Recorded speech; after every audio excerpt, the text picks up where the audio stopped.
The PLO is historically regarded as the sole legitimate representative of the Palestinian people, an overarching mechanism by which we all came together to deliberate on the strategies of our national movement. In this plenary, we will discuss the histories of political representation in our national movement and what representation might mean today. Some of the questions being addressed will include: what did the PLO look like? What does it look like now? And how/can it be remade? What can we learn from our earlier revolutionary histories?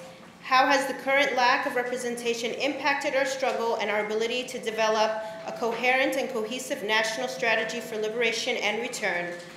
How do we create representation bodies that are inclusive of all our people and forces and serve the needs of our national movement?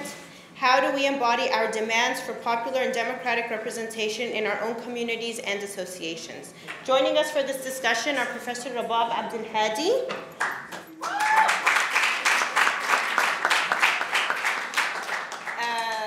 Professor Abdelrazzaq Takriti, and Professor Nabulsi.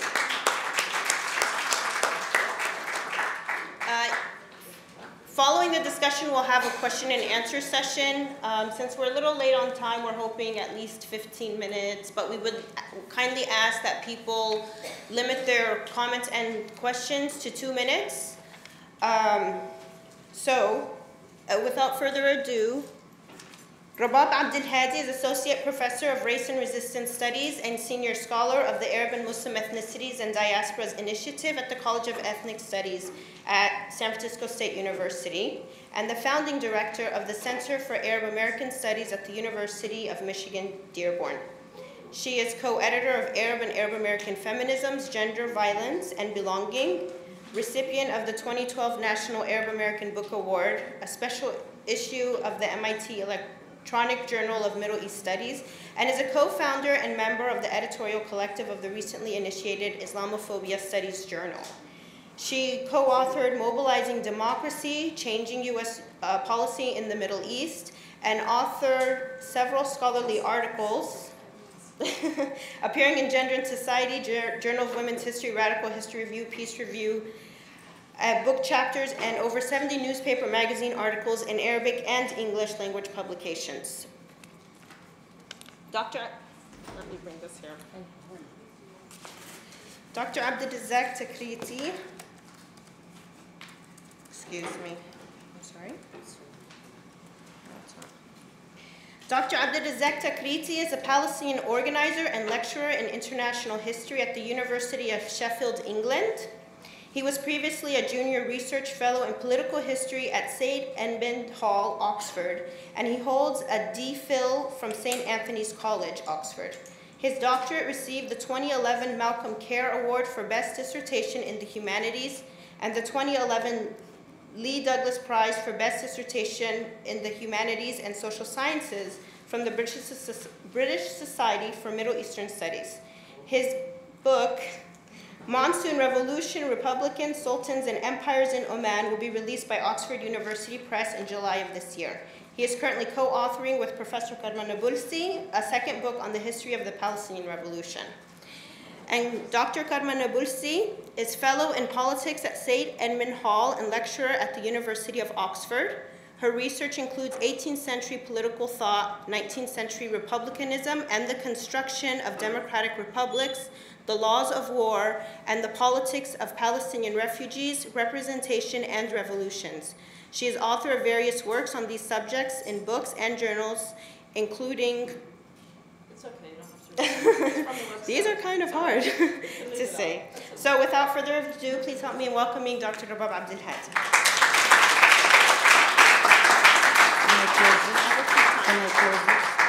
Can I close it? Yes, please.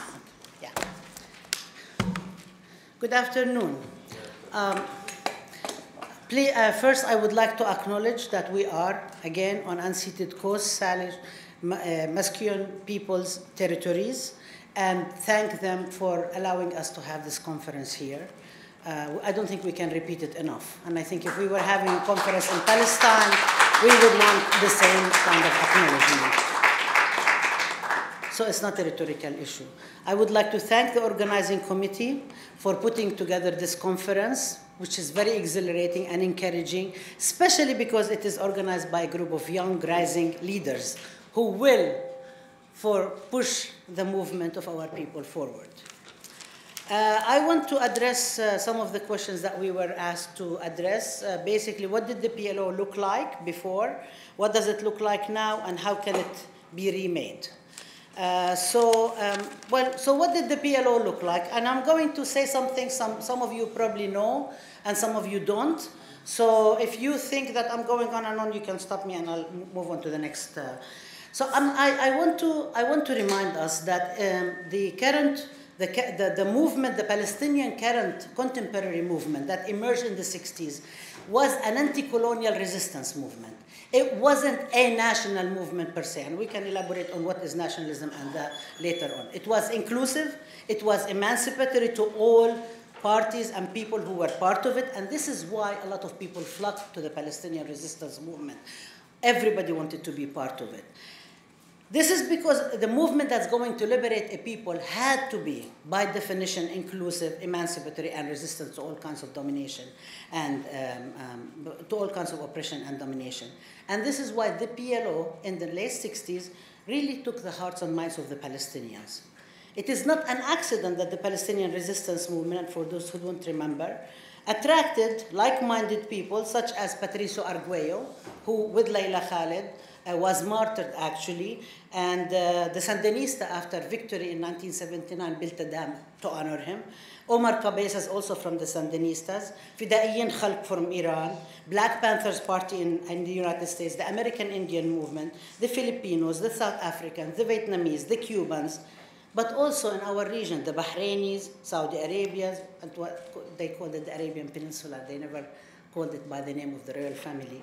Algerians, Kuwaitis, Jordanian, Yemenis, and so on and so forth. And I think it's really important to remind ourselves of what vision did the Palestinian movement represent in the 60s. But while 1967, which ushered in a turning point in the Palestinian movement, it was also inadvertently and later intentionally began to shift attention away from the 1948 areas, culminating in the 1974 10-point program. But this was what I was talking about was the 1968 program, which talked about all of Palestine, talked about the right of return, talked about Palestinians in 48. In terms of Arab revolutions, it talks about no reliance on other Arab governments. Islam mentioned a lot of this stuff earlier on this morning. And it was very clear in its alliances, strategic alliances with Arab liberation movements, not with the governments. But there was always the tensions in the Palestinian movement because between some people who thought to portray the Palestinian movement as a neutrality Switzerland of the Arab world among the Arab governments and the people. And this had a lot to do with the petrodollars, and so did the 1974 shift towards the 10-point program. But at that time, it was very solidly and unwaveringly having inherent contradictions with imperialism and a solid, non-categorical, unwavering opposition to Zionism. It was clearly, had a clear overt definition against racism, exclusivist movement, and ideology of settler colonialism, such as Zionism and its byproduct, Israel. But what happened? And it wasn't in 1993, I think. Now a lot of people talk about this, but a few years ago people didn't talk about that. It was in 93 when the shift happened. It was in 1974. And besides the petrodollars, there was a shift in the framing, and I think this is one of the most important things in my mind, framing the struggle against Israel as a settler colonial project, from seeing it as a settler colonial project to seeing it as a conflict resolution. As a conflict, political conflict that can be resolved peacefully between Palestinians and Israelis if they could just come and talk. And it began with the 1974 10-point program that shifted the framing to conflict resolution, and slowly but surely started focusing on the West Bank and Gaza, and there was less emphasis on the right of return, not completely yet. In 93, it becomes, in Oslo, sort of the right of return becomes like the final status resolution, and then there were some points where it was almost confiscated completely, and it keeps coming and going depending on the struggle of people around the question of return. but definitely less emphasis on the 1948, to the point where Palestinians of the 1948 stopped being from Palestinians in the 1948 to become our sisters and brothers in Israel, to become Israeli Arabs and allies. So you hear a lot of Palestinian leaders of the Palestinian Authority and the PLO talking about our allies who are in Israel. So it's no longer part of our people. So then the whole historic Palestine becomes reduced to the West Bank and Gaza now. So there is the framing of it. And in the 50th anniversary of the Nakba in 1998, the oppositional factions have a big map of all of Palestine, and there was a huge tension not to make sure that the cameras were pointing to it, because if they pointed to it, this would be undermining Oslo, and it would create problems for the Palestinian Authority. This shifting from the anti-colonial resistance to statehood coincided also with the first Intifada, with the 1987 Intifada. And I actually don't want to call it the first, because I think calling it the first eliminates 1936-39, eliminates the resistance against Balfour Declaration, the 1929 resistance, and so on. So it was, let's say, call it the 1987 Intifada, right? In the 1987 Intifada, the center of gravity of Palestinian resistance moves, and the Palestinian leadership declares from the outside to the inside. It's fine, but it's not all of the inside. And I think it's really important to think, this is the West Bank and Gaza now we're talking. We're no longer talking about all of Palestine. The 48 becomes a different matter. The goals become freedom and independence. Freedom for the people in the West Bank and Gaza, and independence from Israel for the West Bank and Gaza. This is what the state...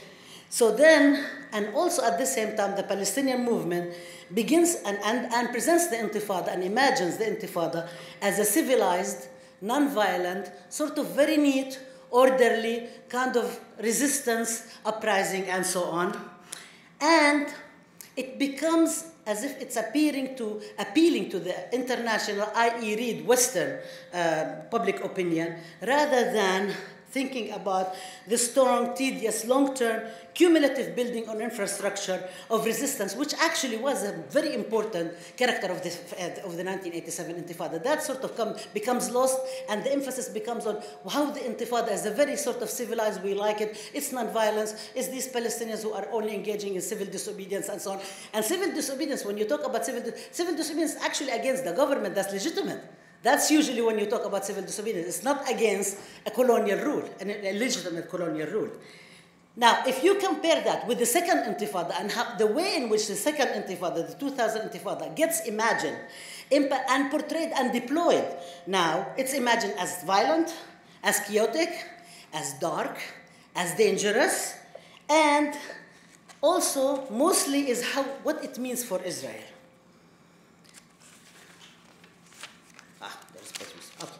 So, in the first Intifada, Yitzhak Rabin, who was at the time the prime minister, orders might, force, and beatings as a policy, beat and break the arms of young Palestinian kids so they wouldn't throw stones anymore.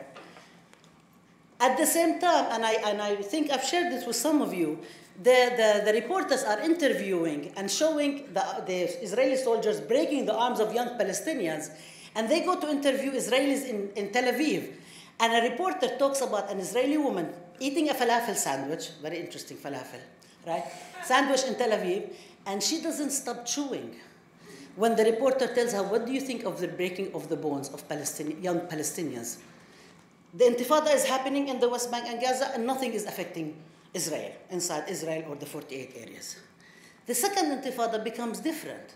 The Palestinian goals that are presented to the outside world as dark, seedy, uncivilized, etc., basically are saying, if there is no security for the Palestinians, there is going to be no security for Israel. At this point, the Palestinians are not as concerned with presenting themselves as civilized, as presentable, as part of the quote-unquote modern world, and so on. It's a different situation. Thank you. Sorry.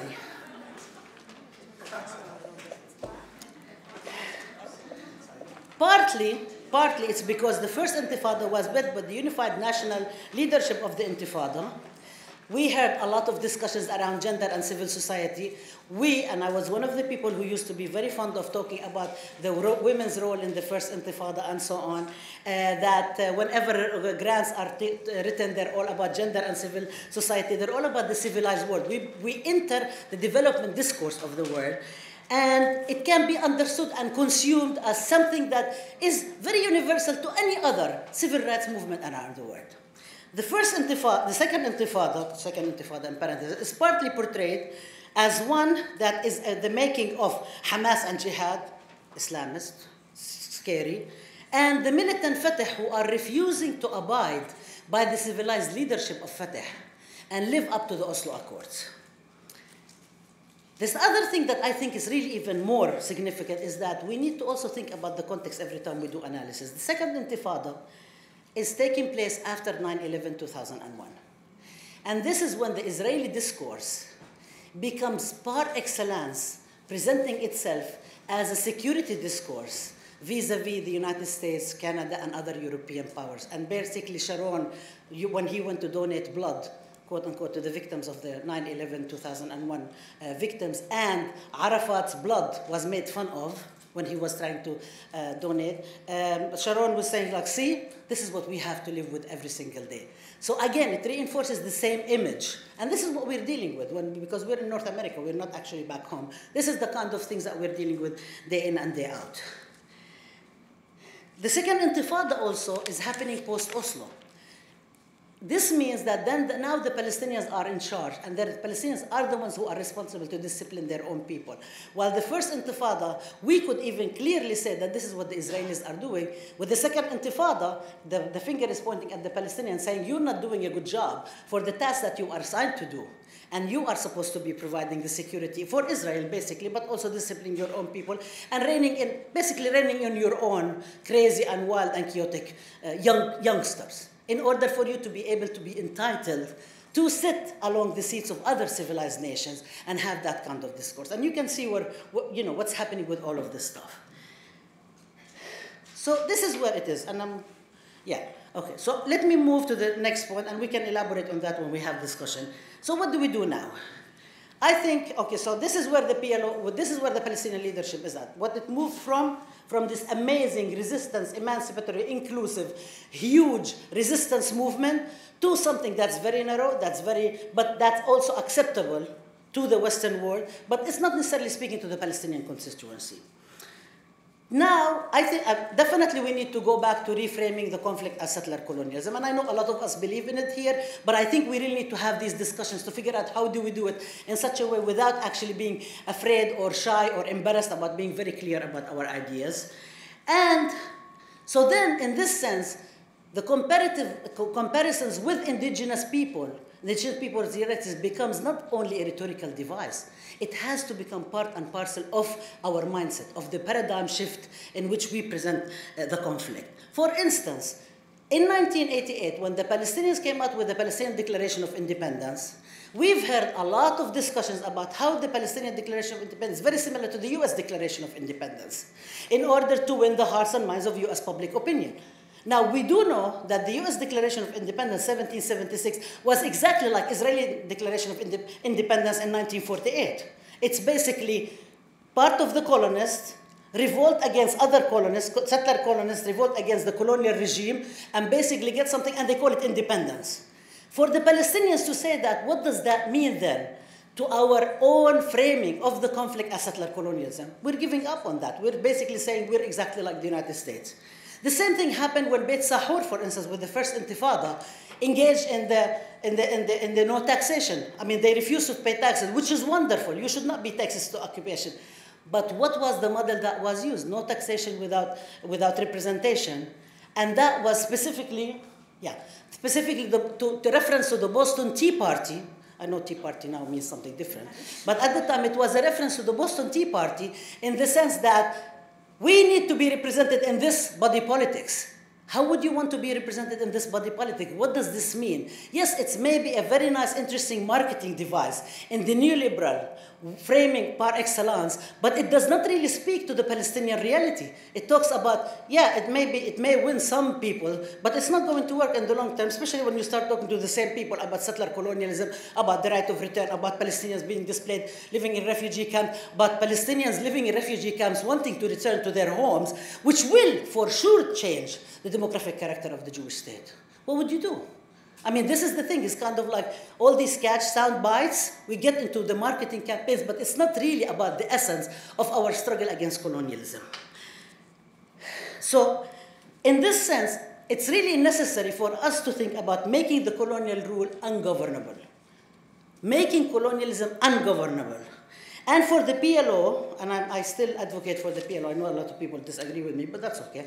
We can have all sorts of disagreements and debate, and so on. Maybe you'll convince me. But to go back to the 60s resistance about liberation, this means, one, that there needs to be steadfastness on the land.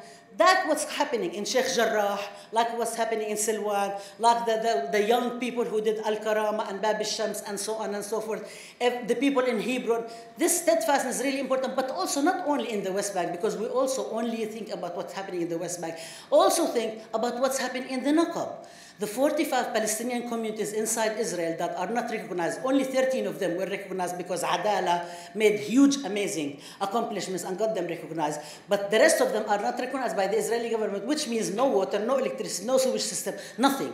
I mean, nothing. Okay. It means also thinking about what's happening to Lud, what's happening to the continuation of the Judaization of the Galilee, and so on and so forth. This is the kind of stuff that we're talking about. Steadfast, meaning providing people with the means to be steadfast. People cannot be steadfast just because we ask them to be steadfast without providing the means and the support for them to do so. The second point is no business as usual with the colonial rule. Not only making it ungovernable, but making it impossible to be normal. Which means, when we struggle day in and day out for BDS, and we talk about academic boycott, boycott of Israeli academy, it means that the Palestinian Authority cannot be receiving delegation after delegation from Zionist academics who are busting the chance and going to celebrate Israel's birthdays. It means that Palestinian businessmen cannot have joint ventures with Israeli businessmen. It means that when we are every single day being labeled, and this happened here by the ADL, that you cannot have this conference and so on, the Palestinian Authority cannot be receiving delegations from the Anti-Defamation League and the Council of Presidents of American Jewish Organizations or the Jewish Community Relations Council and the various other Zionist organizations. It means they need to be held accountable. It means that we cannot let this go off without actually holding it every single day. Regardless whether we feel that they are representing us or not, they're in power, we hold them accountable. We don't let go of that, okay? And also it means that when we talk about BDS, and a lot of people talk about BDS, it's also this whole marketing thing, just like Bet Sahur, that BDS is very nice because it's a non-violent option to these crazy kids who go blow themselves up out of despair because they have nothing. And there's all these theories about psychological theories. That's another discussion. But this is when you talk about that, when we Palestinians reproduce that, what is it that we are saying about the hundreds and thousands of martyrs who gave their lives up for the cause? It's one thing to say, yes, it is non-violent, but at the same time, not delegitimize the struggle that people, whether you agree with armed struggle or you don't agree with armed struggle, I don't think it's relevant. I mean, I do believe that armed struggle is the weapons of the weak. It's the self-defense that the United Nations and other international agencies gave us. We should have discussion whether we think it's viable or not. I mean, there is all sorts of views about it. Should we not? Is this a good way to conduct the struggle or not? It's another discussion. But that should not undermine the fact that people have sacrificed their lives for the cause, and they should not be sort of like just become not even a footnote, completely marginalized and disappeared from the whole Palestinian narrative. The other thing is that the Palestinian Authority has given up everything before it even has gotten anything back. We do remind ourselves that in south of Lebanon and Gaza is the only places that Israel withdrew from without actually any conditions. Nothing else. Sinai, the West Bank, no, not the West Bank, Gaza and Jericho first only. It's not the West Bank, because the West Bank is redeployment. We should actually look at the successful examples of Algeria and Vietnam. In Vietnam, they even insisted on the shape of the table. They would not sit until the table was a round table because they did not want to be seen as unequal. And this is for the people who do political science. This actually speaks to the politics of Habermas, and like everybody enters this space from equal footing and so on, because nobody does. It's not, you come from all sorts of things structured by the structure. It's placed from structural inequality. So I think we should actually take lessons from people who also succeeded, who are like us, not from people who failed, who are like us, right? Now, about the structure, yeah. About the structure, I asked Jackie, by the way, it's not, my time is not up. I asked her to tell me 10 minutes, 5 minutes, and so on, so I stick within the time and be disciplined. So, okay. So in terms of the structure, I do believe that, I don't think that the time has gone, and I disagree with maybe my brother Hanna, who interviewed me 2 days ago, and we can have this debate afterwards, that I don't think it is time to throw the baby with the dirty water. I'm not ready to give up on the PLO. I think there have been a lot of problems, but I think there is a way for us, to restore, maybe restore the vision that we had from the, at least try, until we offer alternative things. Until we offer alternative, if it's not broke, completely fix it. Some people may think it's broke. I don't think it's 100% broke. But I think there needs to be a lot of things to be done for the PLO. That it really needs to be a representative organization. And I'll speak about that in a minute. But that it means to include Hamas, Islamic Jihad, and Palestinians in the 48 areas. And we have not spoken about that. We keep talking even about Hamas and Jihad, but nobody talks about the Palestinian areas. Some people told me that, well, the people in the 48 areas, they may get taken to prison if they do. Ask them. Maybe they decide. Maybe they choose to go to prison. Maybe they say, okay, we would like to be part of this Palestinian entity and so on. And we will risk, because they are going to prison. Amir Makhoul is what? He's serving 12 years in prison. I mean, there's a whole bunch of people who are going in and out every single day. Maybe they want to. Maybe Ra'ad Salah would like to be part of the PLO. We don't know, but people should be given the option to do so if we're talking about a whole Palestinian people, not a segmented Palestinian people. There needs to be multiplicity and tolerance of identities, of thought, ideologies, and politics, and so on, that nobody can monopolize the truth. If we learn one thing only from Glasnost, Gorbachev, the only thing that I think he gave and destroyed everything else was the fact that no one monopolizes the truth. We cannot just say that we're the only ones who have the right and everybody else does not. I think we need to think about, and in this particular sense, I think when we go back and remember what happened in the 68, the PLO raised the slogan of a democratic secular state in all of Palestine, where all people of all religions can live free and equal to each other. When they said secular, it did not mean secular, meaning the secular Western Enlightenment. It did not mean that. It did not mean secular fundamentalist. It did not mean anti-Islamist. It meant that it is an antidote to Zionism, which is an exclusivist Jewish, built on exclusivist Jewish ideology. Now, if we think about that, and if we expand our understanding, this is what we need to be resorting to. By the way, the Palestinian Basic Constitution talks about Sharia law. It does not talk about secular democracy, the one that's ruling in the West Bank and Gaza.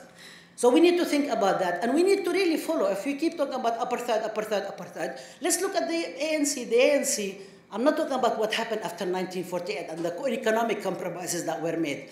I'm talking about the one person, one vote. The ANC charter of one person, one vote works in terms of politics, because on that basis you can do certain things. I mean, if you're willing to have a political resolution. If we're not, we can continue struggling, but I don't think we're even unified, even this whole, that we're willing to have a popular people's war long-term, as Layla Khalid was saying. If we're not, then we should be thinking about something different than that, right? One person, one vote. It means it also includes Jewish Palestinians, which we never had a problem with. But it also means that we need to clean up our discourse about how do we think about the Jewish presence in Palestine. Where is the Holocaust placed in terms of the Jewish narrative? And stop saying that we are the victims of the victims.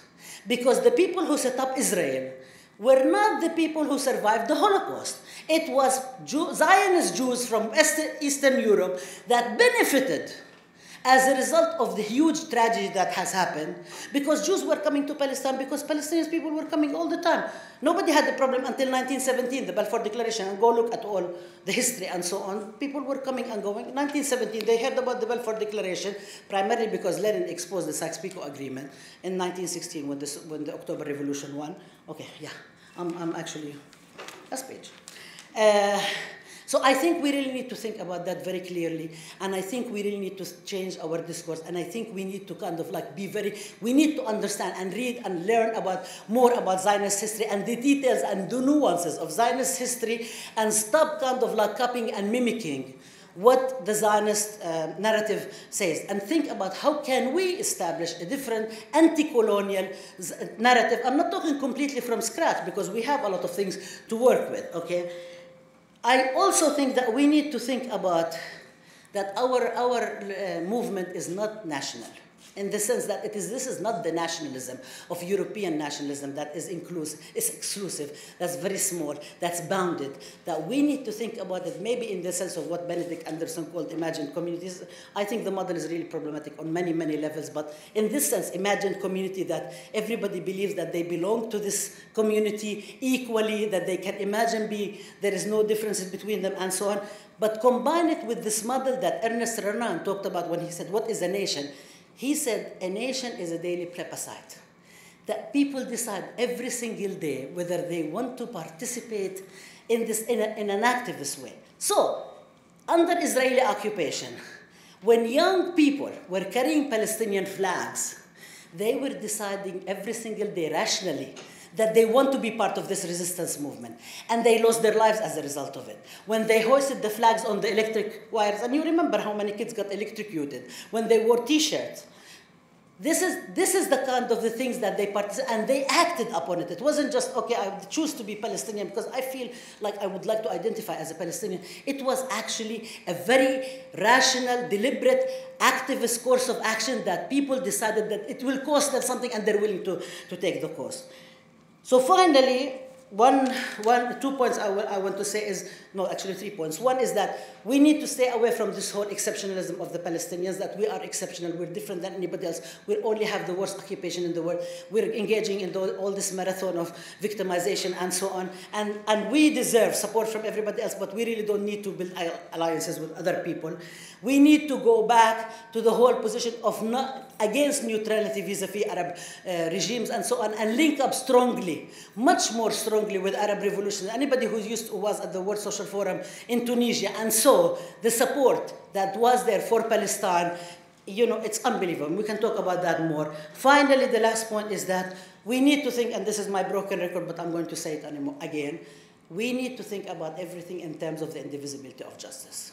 That justice cannot be divided. That you cannot talk about justice for women, but not justice for the Palestinians. You can't talk about justice for the Palestinians, but not justice for queer Palestinians. You can't talk about justice for queer Palestinians without talking about justice for working Palestinians. You can't talk about rights of the refugees without talking about rights of people to have food and the prisoners to be free. We need to think about it in these inclusivist terms that reproduce a question of justice for all. Thank you.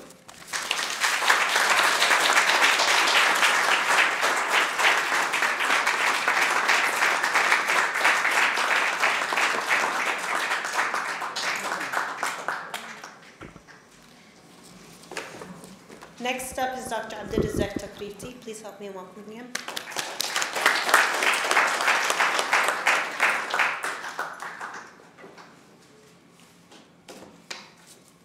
Hello, everyone. And sorry for dressing so casually. I got several questions about why are you wearing Barcelona? I think we have to have sympathy with the underdog after their current performance with Byron. We need to, show our support, but also we want to show the fact that we stand with anti-monarchical forces that have struggled against fascism. And I think Barcelona Football Club is a good example. So,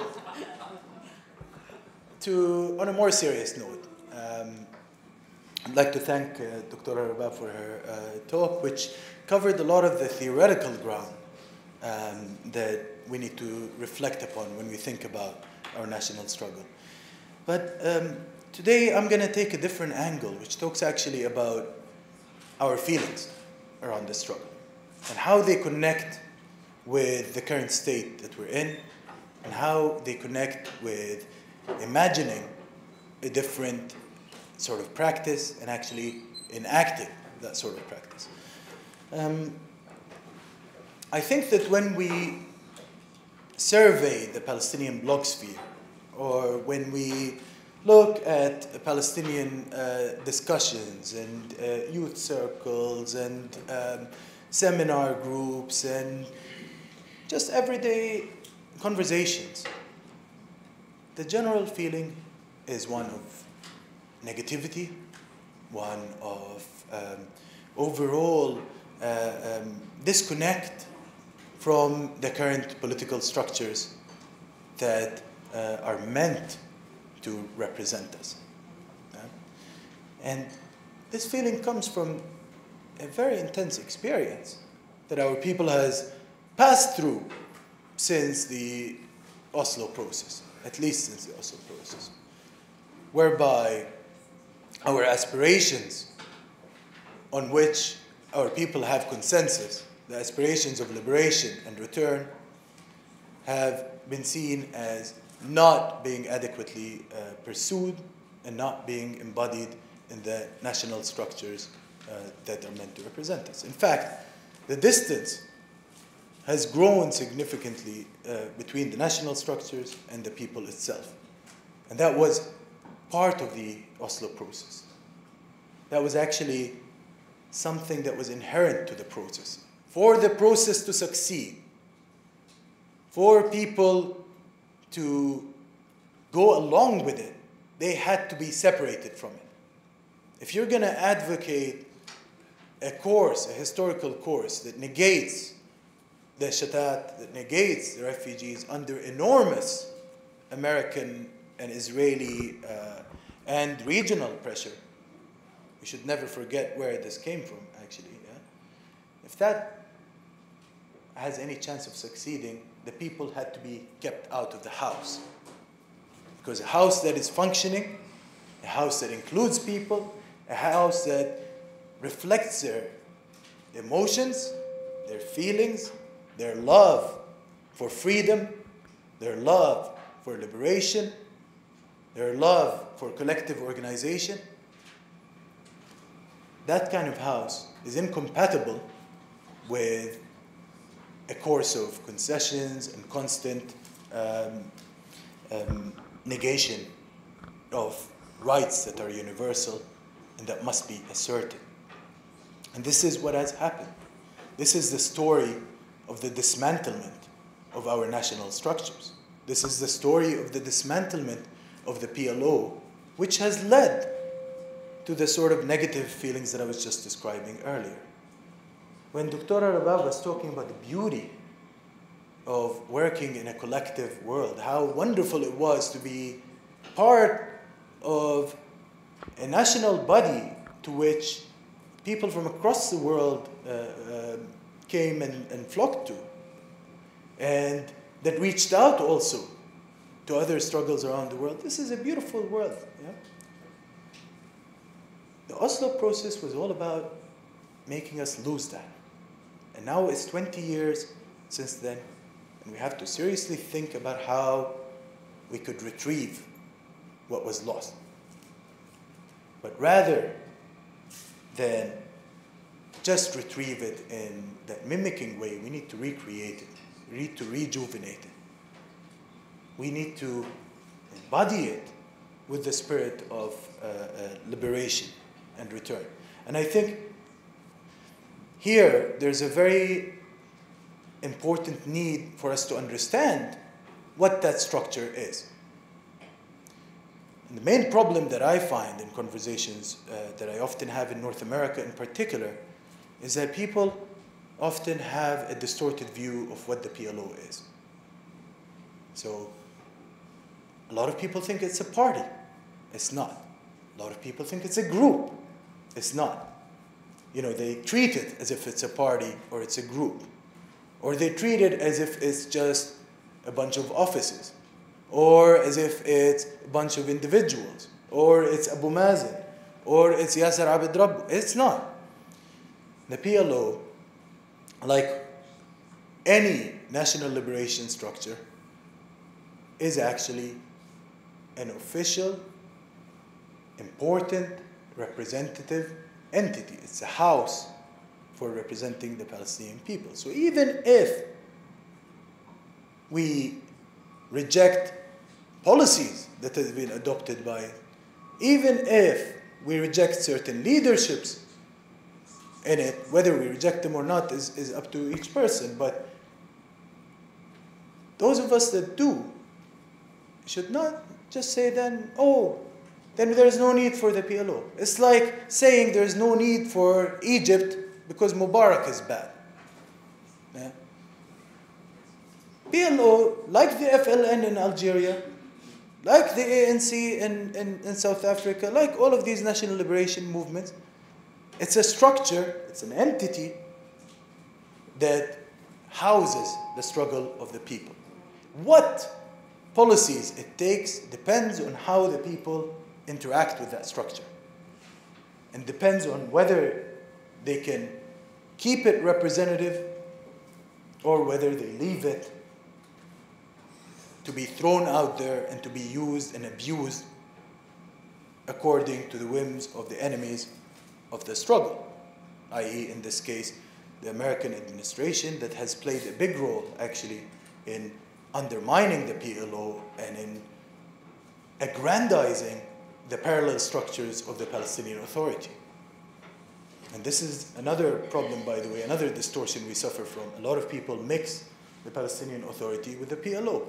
They think they're the same thing. So we have a lot to think about when we're dealing with these questions.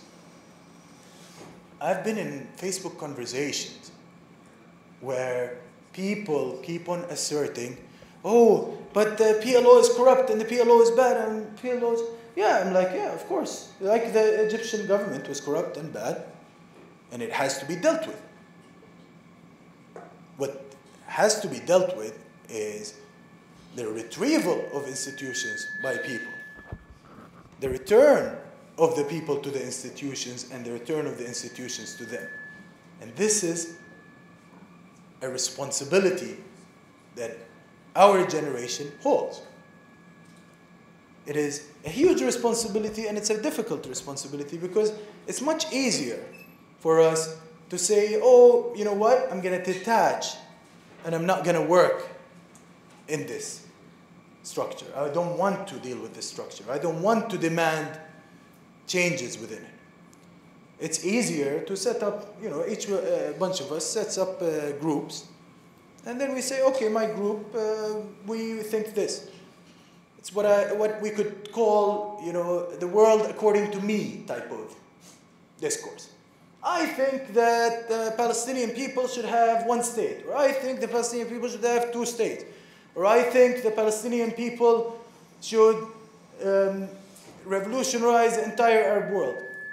You know what? I could come up with all sorts of statements, and people do come up with all sorts of statements, because when you don't have a representative, strong movement, everything becomes about individual discourse, and nothing means anything anymore. Whether it sounds good or bad, it's meaningless, because it's not coming from the body that represents the people. Yeah? And how to enact that body, how to rejuvenate it, is the question that we have to seriously think about. For me, there's no way of rejuvenating that body. There's no way of retrieving that body, returning it to our people, without including the Shatat. And this is why actually I wanted to come here and participate in this conference, because I think that it's very important in these spaces for us to be talking about this issue and to be seriously thinking about it. It's the priority. For many years, I used to spend all my energies on solidarity work. You know, we started Apartheid Week, with BDS, all of that kind of stuff. But you know what? It was all solidarity with ourselves, like we were saying in a workshop earlier.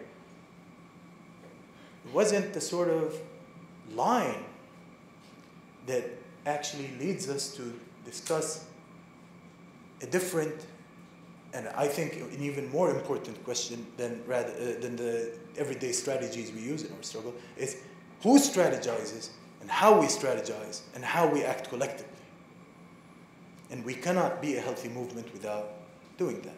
So the first condition for acting collectively is for the people to be united.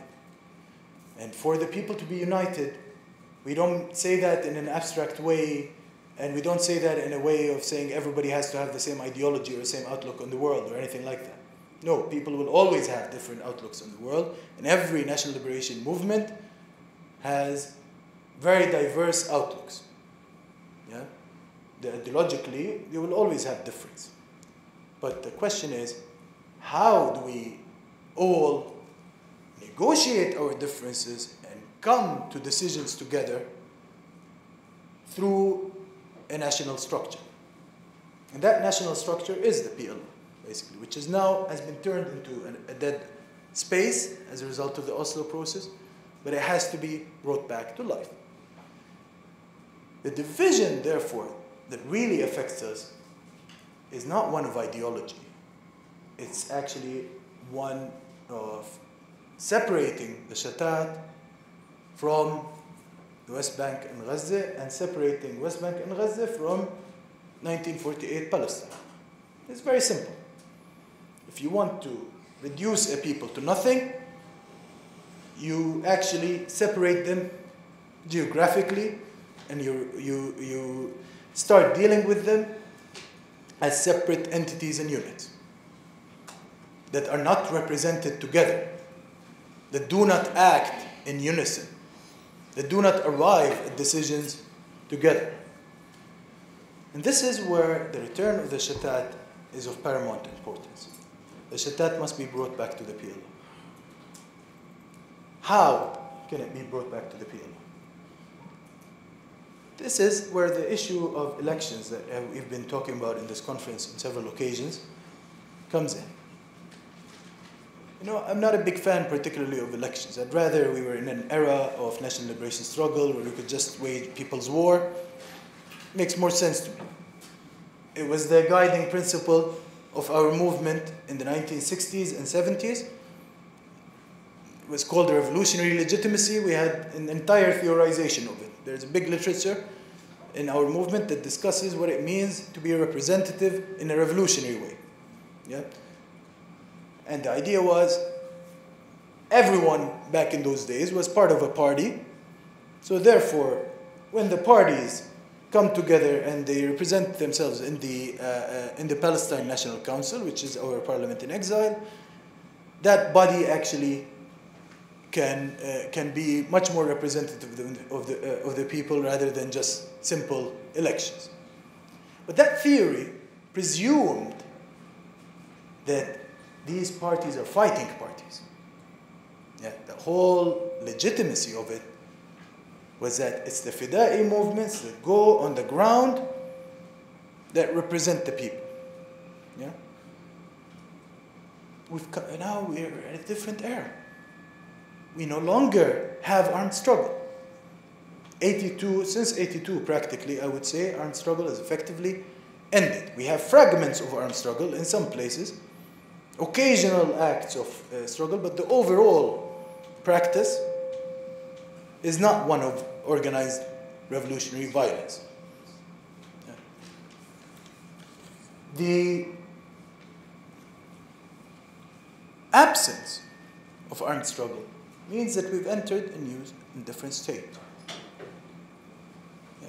We need to act differently and think differently. Perhaps we need to revive the struggle.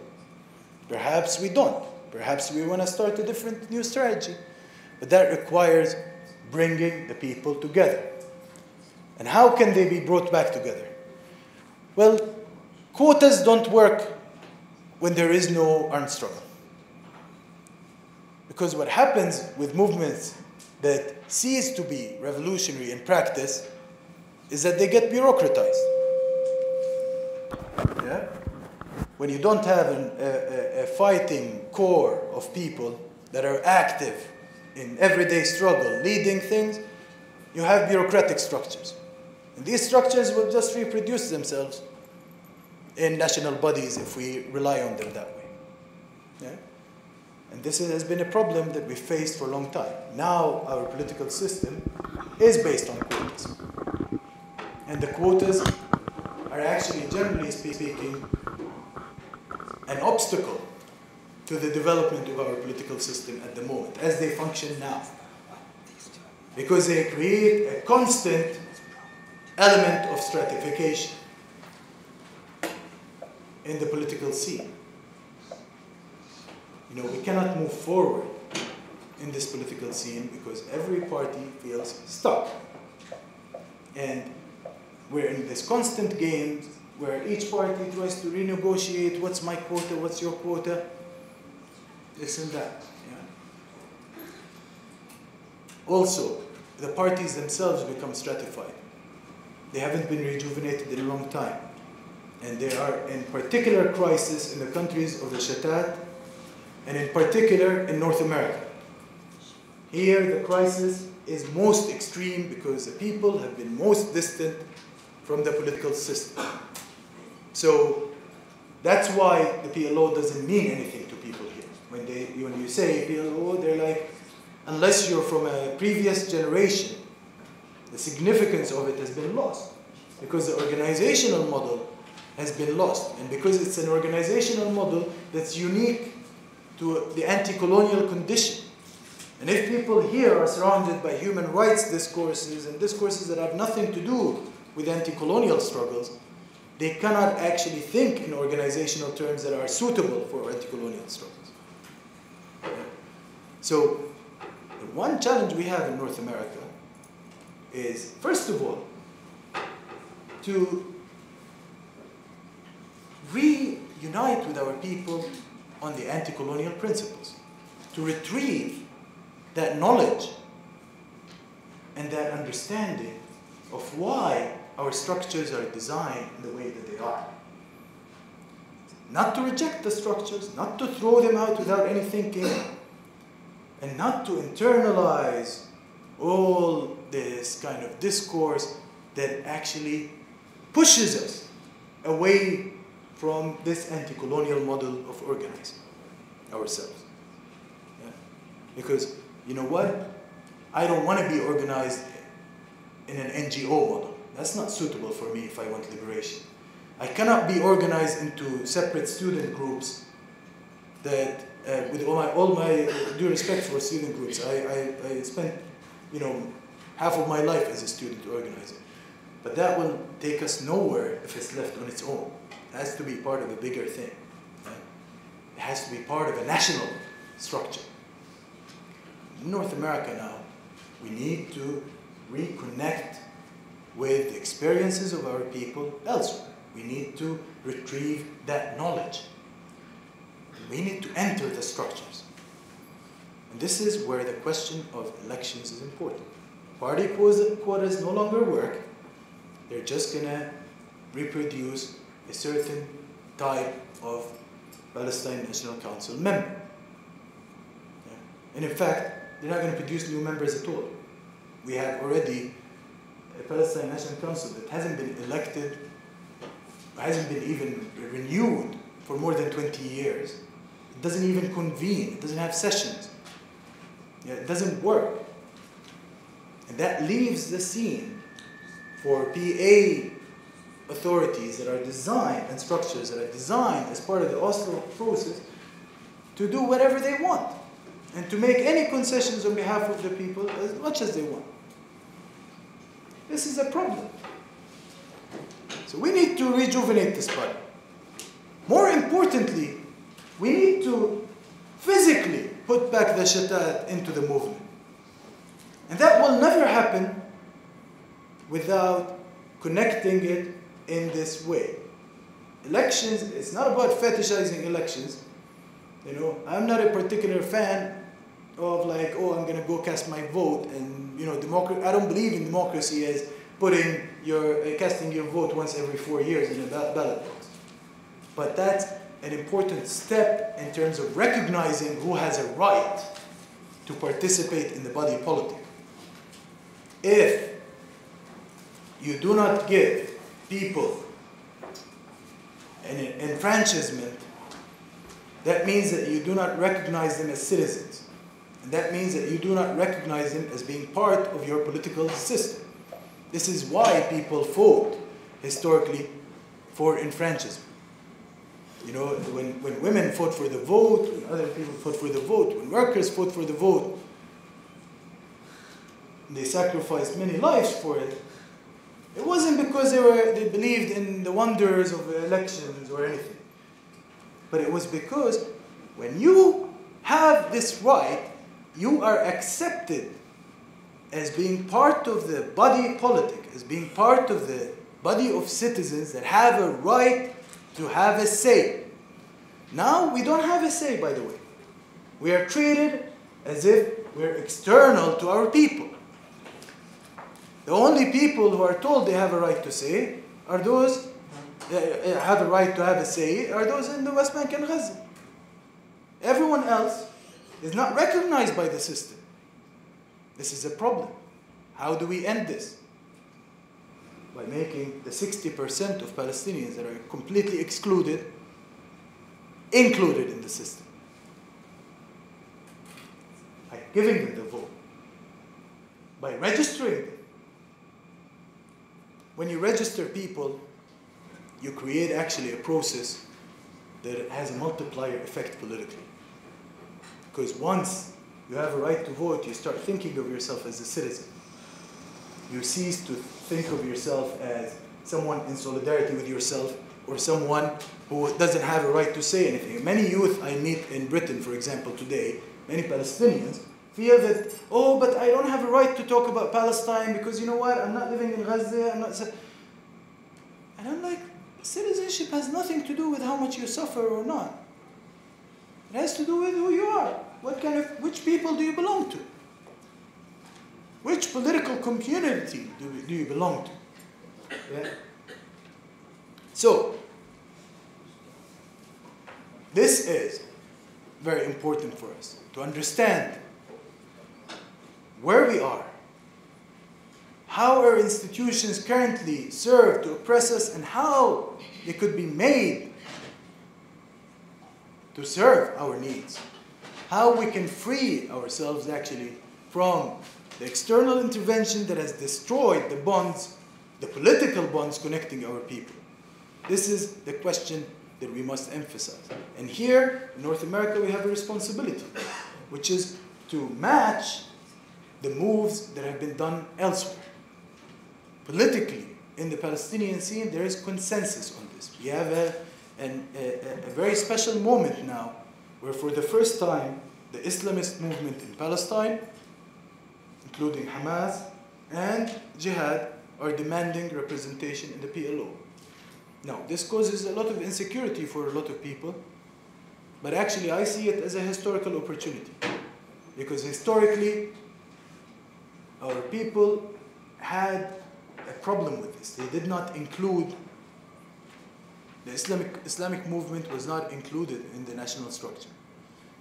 This has historic reasons. They chose not to be included in the initial period because they chose not to be revolutionary groups until 87.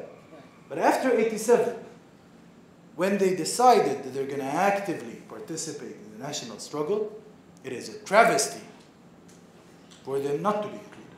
And now we have a very special moment where the parties are ready to be united in a structure. Hamas is demanding inclusion in the PLO. We can discuss what formula for this inclusion, what formulas can be taken for that. But all the parties are now in agreement on the need for this process to happen. So the Shatat has to make sure that its rights are preserved in this process. Because there are some that are already calling for marginalizing the Shatat under the banner of, well, it's not practical for people to participate and vote in the Shatat.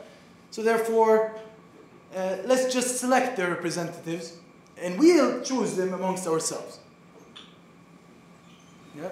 It would be a disastrous thing to do. It would be completely disempowering for your representatives here to be selected by a bunch of old men sitting in a dingy, dark room smoking cigars. It would be horrendous. It keeps us far from our institutions. So, we must combat this. We must raise our voices. We must register ourselves and make sure that our participation in the movement is guaranteed. That is what will restore actually our feeling for the movement. That is what will make us feel no longer alienated from ourselves. Thank you very much.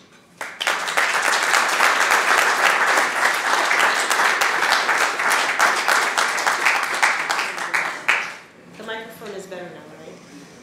Thank you, Abdelrazzaq. Please help me in welcoming Dr. Nabulsi.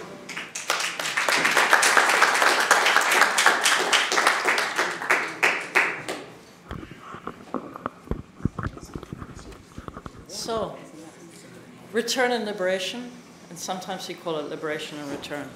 I started working on the right of return specifically as a single issue in the very early 1990s, when shortly after Oslo, and was involved in setting up organizations, collectively networks, and the first right of return coalitions. But in the late 1990s, when the 5-year deadline for the Oslo interim arrangements for the PA had come and gone, some of us, and I, began writing, discussing, and most of all, organizing on another single issue, and for a single aim. The solution that I proposed then, and still do now, always began with an analysis of the challenges we had to address collectively and overcome collectively, as well as the causes for them, the chronology, the structural factors. And this is in order to have a shared understanding of what needs to be done, for suggesting a strategy that could be commonly agreed upon and begun. So the problem, as I understood it then, in the late 1990s, and still do now, was that we had lost the connection between our people and each other, and that Palestine, the land, could only be fought for by Palestinians as a people, united in principle, and above all, through a simple national structure that could encompass all the many things we believed in and held dear, straight across the political spectrum and right across the geographic one. That the only overarching institution that could encompass all of these factors and features and all of the millions of us was the PLO and its sovereign parliament, the Palestine National Council. That our people could only remain a people if we could maintain some roof to bind us in a struggle that was liberational and was inclusive and that would accomplish advancements in our cause through the force of all of its people, dedicated to this end. Otherwise, the challenges were, and are still today, and increasingly so, too great. Only a collective solution could have any chance at all. However, the discussions in our public arena over the last 14 years have been on various other matters of more immediate concern, perhaps.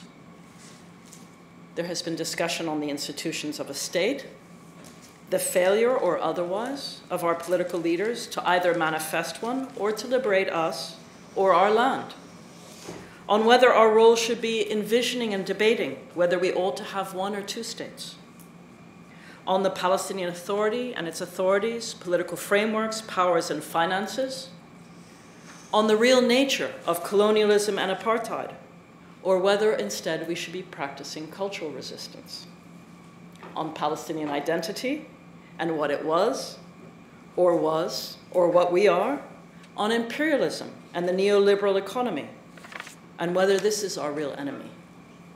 as well as the NGOs that everyone in Palestine seems to be working in these days. Short bursts of attention over the last 15, 20 years have been thrown at particular sectors of our struggling people, those inside 1948, those struggling in the rapidly emptying Jerusalem, those under perpetual siege in Gaza, those cast out of any collective vision in the Shatat, those in Area C of the West Bank who are being driven off it, and finally, and most absorbingly, the businesses and many busy activities of those now in Area A. And of course, most recently, there has been a flurry of activity in the last couple of years on the terms and methods of reconciling our two main parties that have, between them, institutionalized yet another division between small parts of our land in the West Bank and Gaza.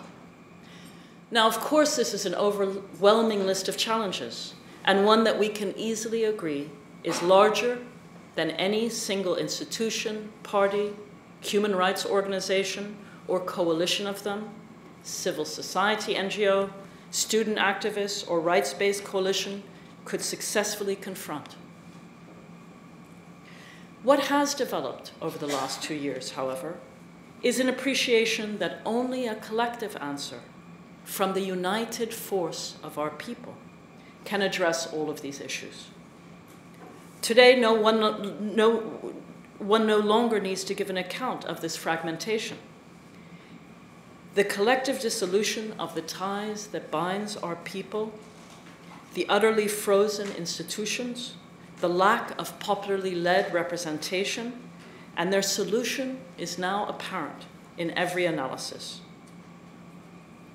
So it is now perhaps only academic interest, this sometimes sudden and other times gradual, often violent and often colluding unraveling that has taken place over the past 20 years of our people, of our national cause, of our unified land, our unified spirit, our forces and our energy, our collective institutions. So to begin any endeavor, especially a collective endeavor, by just another rehearsal of the causes and course of the fragmentation of the Palestinian body politic, geographic, sectoral, ideological, becomes too distant and becomes another distancing form and distances us from the simple steps that we need to devote to overcoming it. So, what does concern us? What concerns us here is how exactly do we get out of this desperate and ugly situation? Now, any short history, and both of the speakers previously have talked about this, any cursory study of our history demonstrates one crucial fact. It was never our leaders' initiatives that advanced national liberation.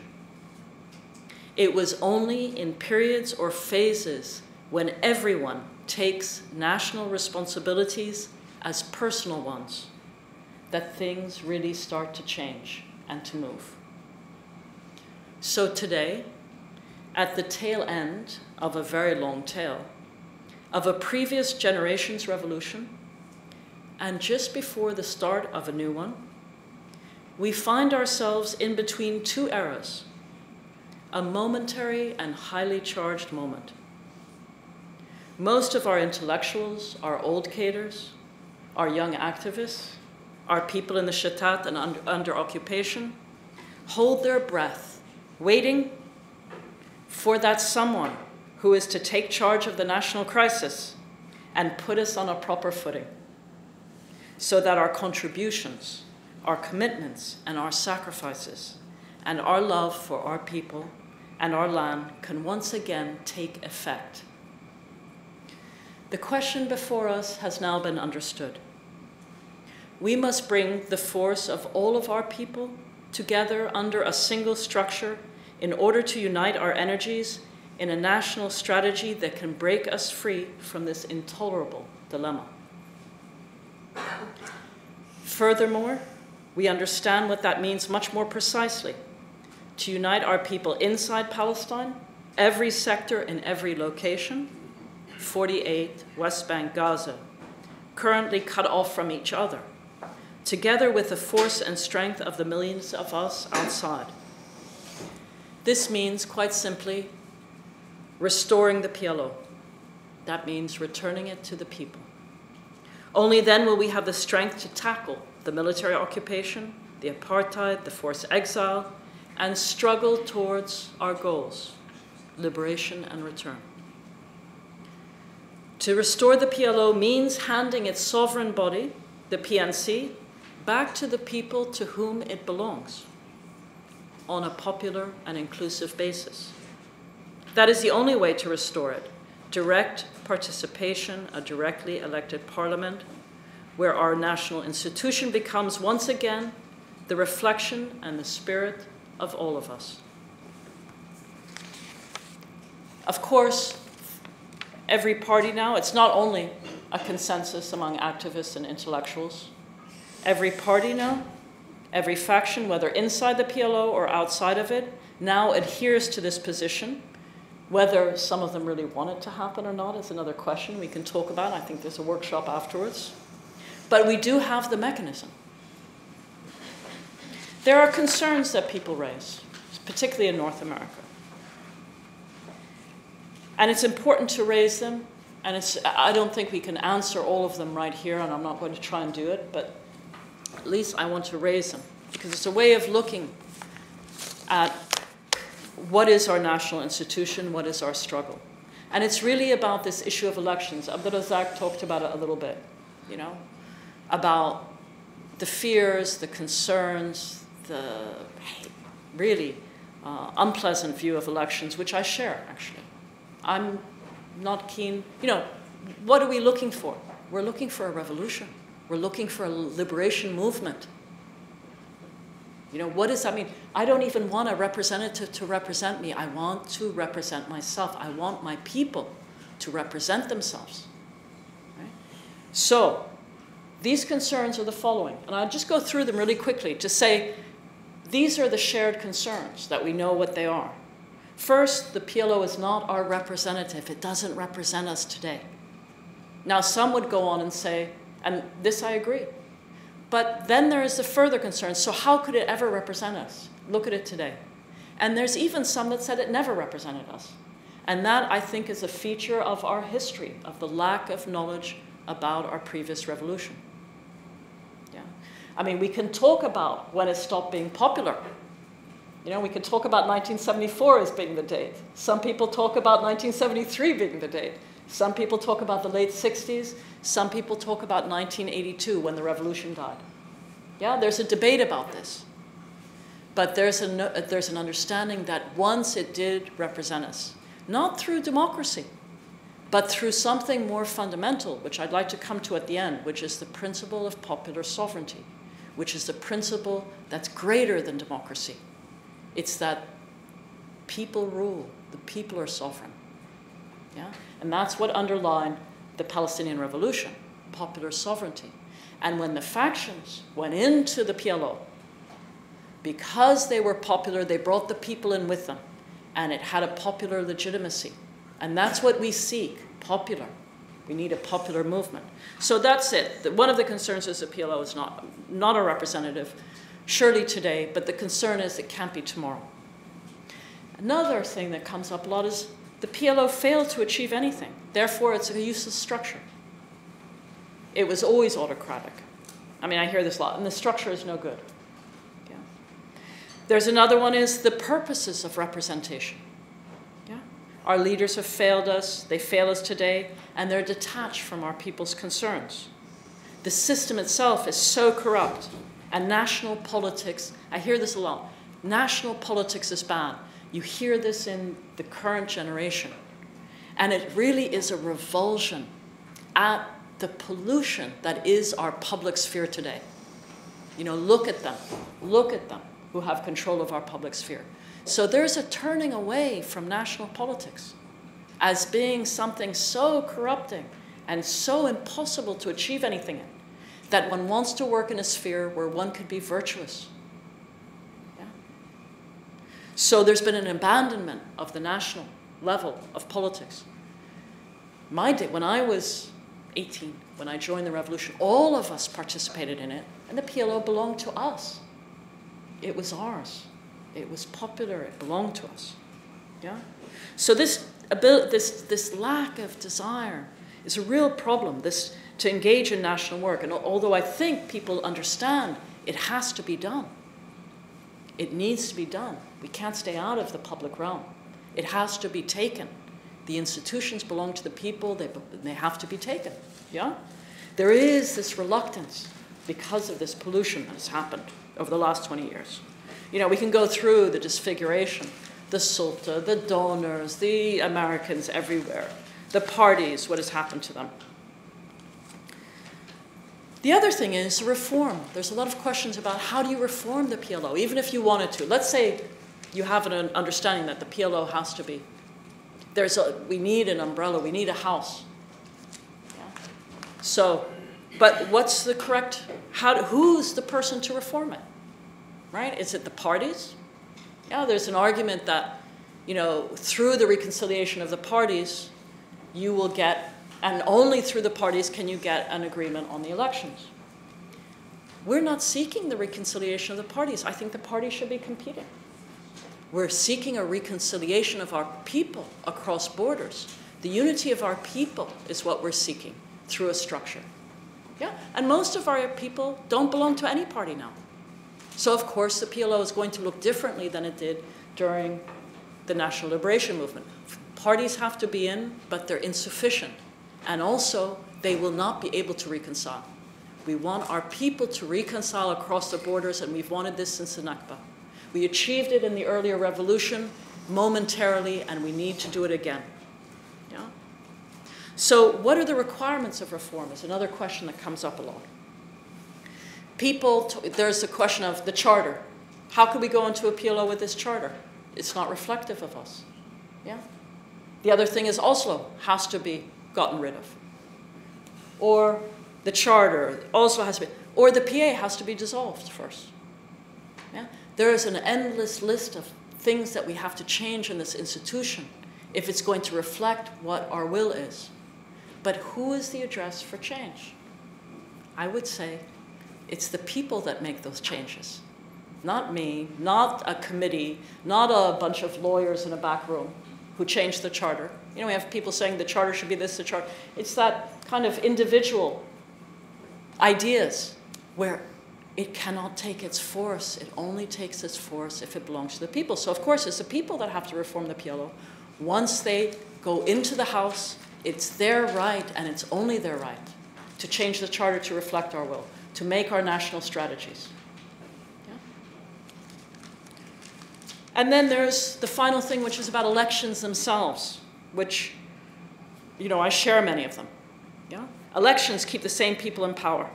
Yeah? And so not only are we going to re-elect Saeb Erekat somehow, but suddenly he'll have legitimacy because we will have put him in. You know, it's this terrible nightmare. I can't go to elections. We know how the parties are organized, and we're so disorganized. We don't have an organization now. So we're just going to repeat this structure. And it's just, another one is that elections disempower and fragment. Yeah? It's alien, it's anti-democratic as a mechanism. We want a revolution, we want a national movement. Yeah?